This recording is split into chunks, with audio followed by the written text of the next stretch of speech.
Hello, in this video I'm gonna show you how to set up Fingerprint on Redmi 14C. To set up Fingerprint, go to Settings, then go to Fingerprint Face Data and Screen Lock, then click on Fingerprint Unlock, then unlock your device with your screen lock.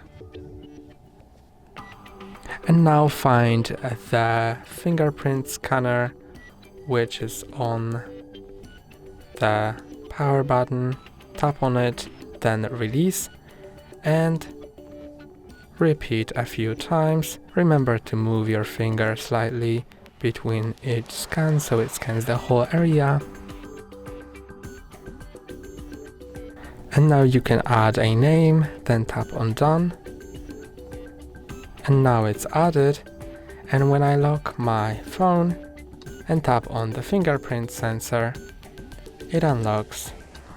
That's all for today. Don't forget to like and subscribe. See you next time.